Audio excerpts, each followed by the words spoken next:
Mr. Eddie Conyers, practice official since 1962 at the University of Alabama, 91 years young. He's brought to us every week by Just Add Shutters, Inc., locally owned and operated for over 24 years while carrying the prestigious A-plus Better Business Bureau rating, specializing in shutters, shutter repairs, shades, and blinds. And let's get started with Mr. Conyers. Mr. Conyers, this doesn't happen very often.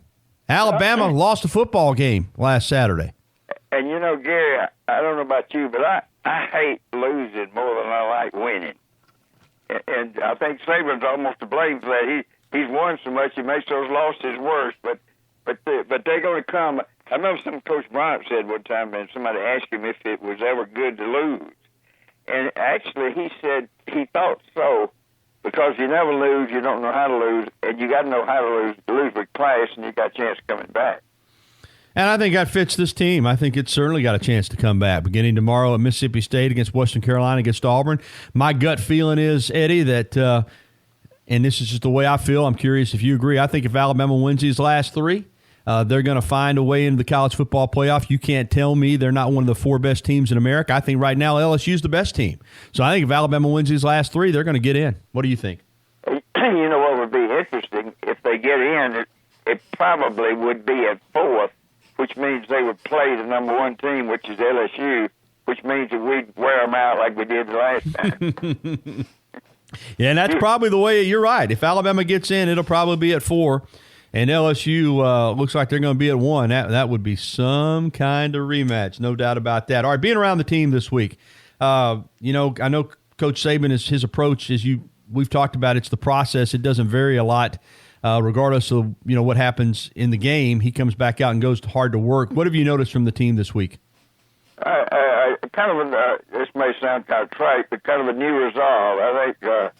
Like I say, every once in a while, it kind of shakes you. Obviously, it does shake you up to lose. But I just sense a new resolve that they're going to be better. It'll be a plus for us, as bad as it might sound to you. Well, Saban said, that when you lose, or three things happen. You in a big game, you win, you lose, you learn. And he said the third one's the most important, and you can't get too emotional about it. Going on the road to Mississippi State, it's a short trip, but the Bulldogs, they'll be ready coming off a bye week. This is a chance for them to make their season, and they're probably saying, Alabama can be had. What do you think of this game tomorrow? Well, like you just put it right there, of course, a lot of things are going for Mississippi State having that bye week, which is really important. But I here again, Alabama is Alabama, and I like our chances. I do too. Hey, we got a question this morning on Twitter for you. Hold on, let me find it real quick, and it goes back to but it's a good question because we'll go back in time a little bit. The question is, could you ask Mr. Conyers if offensive linemen have always been allowed 3 yards downfield, and if not, when did that change? Let's go back a few years ago. As Saban used to say, and Coach Stallings said the same way. I mean, you play defense with your eyes first. And defensive players were taught forever to read their keys, and when it was a run, defensive backs would come up in support to support the run. Well, lo and behold, Gus Malzahn and others, mainly from high school football, started bringing in the spread there around 2011, 2012, and the next thing you know, you got guys, and the SEC officials really struggled with this for a couple of years. You'd have guys blocking, those RPOs when they first came out. Guys would be blocking 4 or 5 yards downfield. And the next thing you know, defensive backs are coming up, leaving their men, and they're throwing the football. So I think they've tried to adjust from that time, Eddie, but still, how difficult is that for an official now to watch all that's going on, and then if a quarterback throws the football, to make sure that the offensive linemen aren't downfield blocking?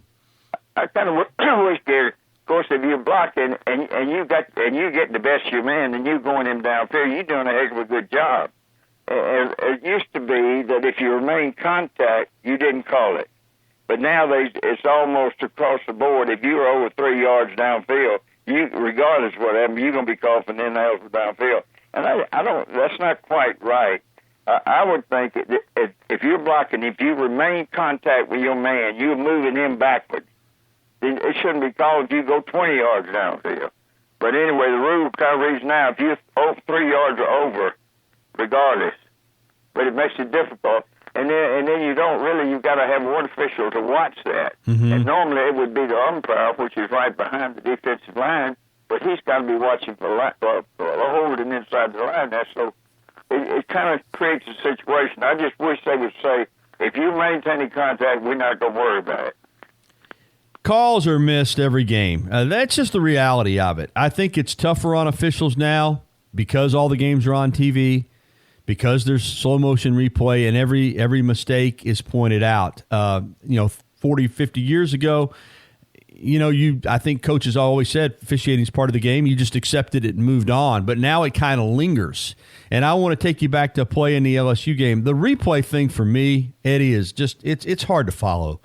And the play I'm going to talk about. The LSU tight end steps out of bounds, comes back in, it makes an incredible catch, got not just one foot down, but got both his toes down. It was a legal catch in that regard. The problem is he went out of bounds. He should have been ineligible. But the official on the field ruled that he was forced out of bounds, which was not the case.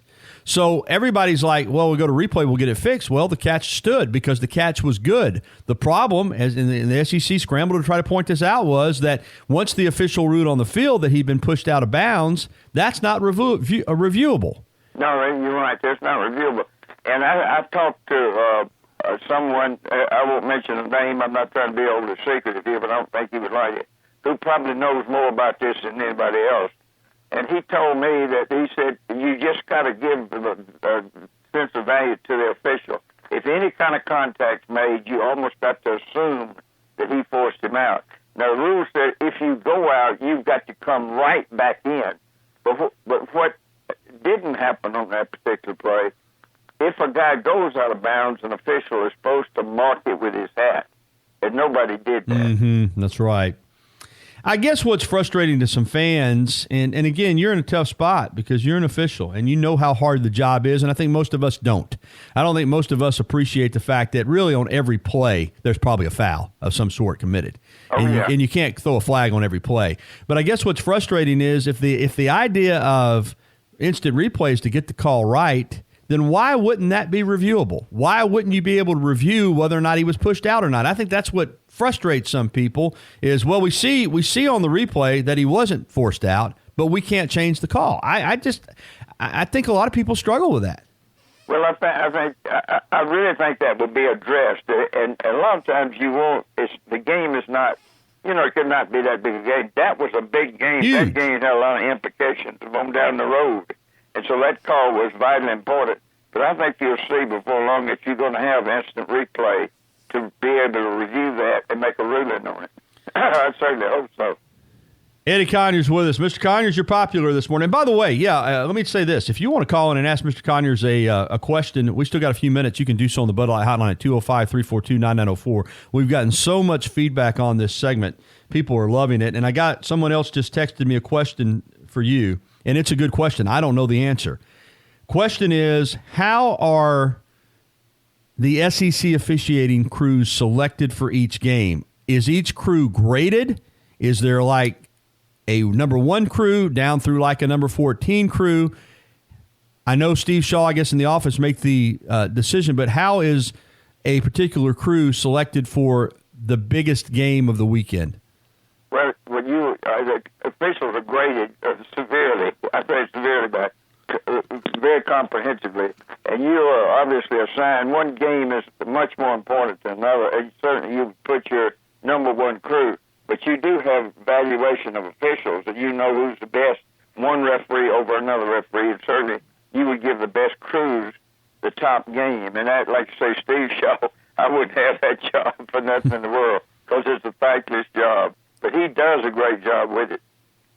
Yeah, it's a thankless job. There's no doubt. And again, and I want to be fair to officials because at times I've gotten on them pretty good. I mean, like you said, it's when you have a game like you had last week with so much on the line, and if a call gets blown, it's a big deal. You're talking big bucks. Man. Yeah. I tell you what, Gary. I don't know if you remember Rufus Deal. I do. Rufus was a really tough old line official. Yeah, didn't know the rules all that much, but worked the game better than anybody in the world. I had a game with him one night, a high school game, and it was a real controversial call like that came up, and the coach came up to Rufus and said, "That's not the way it was."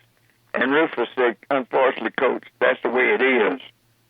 So it may not be the way it was, but the official calls it, that's the way it is. And that needs to be addressed. Yeah. I want to ask you about Tua because, he had an incredible second half, and I know he rehabbed so hard, but I wonder if you agree with me that he didn't play the second half against Tennessee. He didn't play at all against Arkansas. He was trying to come back and get ready to play in the game, which he did. I thought there was a little bit of rust there early on in the first half. Do you agree? Oh, yeah, and I think Tua would agree with that, too. His daddy, but I don't know. Gary, have you ever met his daddy by chance? I have. I met him one time. He's a great gentleman. Very much so. He came to practice that day, and he and I talked quite a bit about it. And he was saying Tua did very well on one leg, and truthful, that's kind of the way it was. But it wasn't on his throwing leg, so it wouldn't hurt. But to answer your question, certainly if you lay off a while, you're going to be a little rusty. But Tua's a great comebacker. No doubt, and he played great in the second half. And Alabama could have won that game. I'm not saying they should have, but they get that onside kick, we celebrate. Yeah, they would have gone and scored. There's no doubt. By that point, LSU's defense was reeling. It was a heck of a comeback. Do you think Tua will play in the game tomorrow? No, I shouldn't. Maybe. No, I'm just asking your opinion. I'm not asking for any insight. I'm just asking you what you think. I think the game kind of dictates it. Okay. I don't think so. If I had to say, I would say no. All right, we got a phone call for you, Mr. Conyers. Let's go to Lance. Hey, Lance, you're on with Eddie Conyers. Good morning, Mr. Eddie Conyers. Hey, Lance, how you, buddy? Man, I'm doing better than I deserve to be. But listen, let me ask you this. Can a coach strike a group of officials from officiating a football game? You certainly can in high school. In college, it's a little bit different because you have your input, and you could. I don't know this for sure because things change over time. But it used to be that you couldn't do that. You could voice your opinion of who you wanted, and I think whoever signed them would try to let that be a guide for them. But to answer your question, it used to be that you could scratch them, but I don't believe that's the case now. Okay. Well, all right. Well, hey, Lance, I know a Lance. I don't suppose your last name starts with a P, does it? No, I use pseudonym. I use pseudonym for my name. I worked with your son. I worked with your son over at the University of Alabama a long time ago. Take it up. Well, I'll be doggone. Well, that's great, buddy. Nice hearing from you. All right. All right, Lance. Thanks for the phone call. Good to hear from you. Yeah, that's a good question he asked because I've always heard, can a coach blackball an official kind of like a lawyer strikes a juror or so forth and so on. But you're right. You have to be careful with that because next thing you know, you'll have coaches blackballing so many officials, there won't be anybody to call the games. You're exactly right. Now, you can do it in high school. Mm-hmm. Or you could the last time I heard, which was just within a year, you could say, no, I don't want that guy there. But like you say, you got to be careful, right? Because I think an article came out recently, Gary, about there's not many people going into officiating anymore. It's just not working. Well, can you blame them? No. And I'm going to tell you this. I'm not, but I'm telling you, of all the officiating jobs, football would be last on my list. Basketball, and if you get to be an NBA official, you got it made. NBA official or Major League Baseball umpire, you got it made, brother. That's the ticket. Hey, I got to tell you something on that line real quick. Coach Bryant wrote a recommendation for me for SEC in football when I picked it up. He said, don't ever call basketball. And I said, why, Coach? He said, the fans can reach out and touch you. Now, that's a good point. Now, yeah, I've been at some games where poor officials, the fans, that's the one thing about basketball now. They get in your grill. Of course, I've seen basketball officials throw fans out before. Have you ever seen that? Oh, yeah. They had a high school game the other day where a policeman had to come on the field with a coach and threatened to tase him to get him off the field. That happened last week. It's a tough job. It is. It's a thankless job. But I'll say this: for all the arguments and criticism of officials, you couldn't play I've heard people say, well, just let them go out there and play, like pickup games. You just call your own penalty, your own foul. If you tried to play at this level of sports without officials, it would be pure chaos. You'd have a fight on every play, wouldn't you, Eddie? You have one absolute put a football game on, and that's the players. They got to be there. And almost second is the officials. No doubt about it. Not the cheerleaders, not to down them, of course. But you could not do it without the officials. Did you, by any chance, because I know you might have gone to bed already, but did you see the end of the Browns-Steelers game last night or catch a replay on television this morning?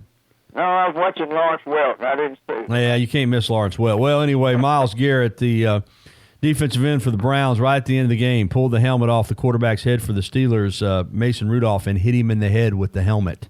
Oh, my God. Yeah, that's crazy. Did you throw him out? Oh, they threw him. He's probably going to miss the rest of the season, would be my guess. I'm sure they'll suspend him for the rest of the season. All right, we got to get to the break, but close it out with I'll say a word. I'll have a word about Just Add Shutters in a moment, but close us out with a funny little story. What you got for us this morning? Well, dude, thinking about Dude. You remember Dude Hennessy? Oh, very well. Love Coach Hennessy. When John Hanna was here, John was kind of being lackadaisical at practice, and Dude got a guy named Bo Nelson who was a walk-on doing the 3-on-3 drill. He told Bo, he said, Bo, really pick at John Hanna. Tell him you're not no good, and I'll whip you every play and all that kind of stuff. Well, anyway, it really infuriated John when we were coming off the field. Dude went by Bo Nelson and said, you had him worried during that drill? And he said, I did. He said, yeah, he thought he killed you. I thought he killed you. Woo, that's a good way to close it out. Hey, folks, and I tell you what, Mr. Conyers is brought to us every week by Just Add Shutters. I said this earlier in the week, your home is, for most of us, the biggest investment we're going to make in a lifetime. And maybe you've been in your home for 20, 25 years, and you still love it, and you certainly don't want to sell it or move, but you're saying, man, it's a little bit stale, but I don't want to spend a ton of money. Hey, Just Add Shutters. They can make your home look so much better at a fraction of the cost you would spend for a complete renovation. Roy, Sam, and Bubba are ready to go with over 24 years of experience. Give them a call today, 205-752-3476. That's 205-752-3476. When you're ready to spruce up your home and you don't want to go broke doing it, Just Add Shutters. Thank you, Mr. Conyers. Good to hear from you, Gary.